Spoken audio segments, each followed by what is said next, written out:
DNA testing sites like Ancestry.com and 23andMe have been growing in popularity. They've connected people to long-lost relatives and created many happy endings, but that's not always the case. In our KELOLAND News investigation, Angela Kedeke shows us how new DNA tests are sometimes revealing old family secrets. DNA technology helped investigators close the 1981 cold case in the death of baby Andrew in Sioux Falls.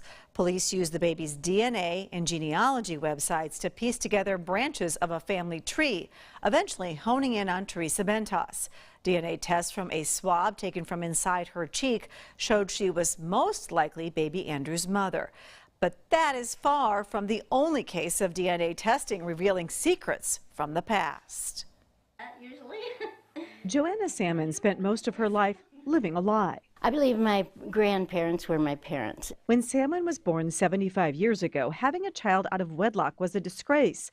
So she was made to believe her mother was actually her sister. Grandma told everybody in the family they better not ever tell me that I am not a sister. And they all were sworn to secrecy and stuff. Even after her grandmother died, everyone kept the secret until Salmon was in her 30s. Then I went to live with my oldest sister, who I found out when I was 37 that she was actually my mother. And that totally destroyed our relationship. And I feel, now that she's dead, I feel really bad that I couldn't forgive her.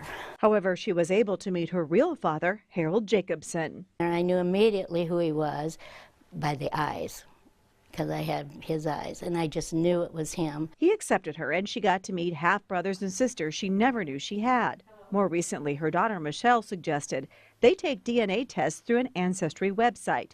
It brought up a new connection for Salmon. A lot of skeletons in this family's closet. Oh boy, they're jumping out all over the place. DNA tests link Salmon to this man, B.J. Olson. According to the website's family tree, she is Olson's aunt on his father's side. Olson has spent nearly 40 years not knowing his father. When you're lied to all your life and you don't, and somebody rips your whole identity away from you as who you are, it's extremely painful. That's why I can feel for BJ. It's painful, and it's still painful. And I'll probably go to my grave with this pain. B.J. Olson has experienced his own pain of family betrayal in his quest to discover who he is. He believes new DNA tests have revealed the truth, but not everyone wants to hear it.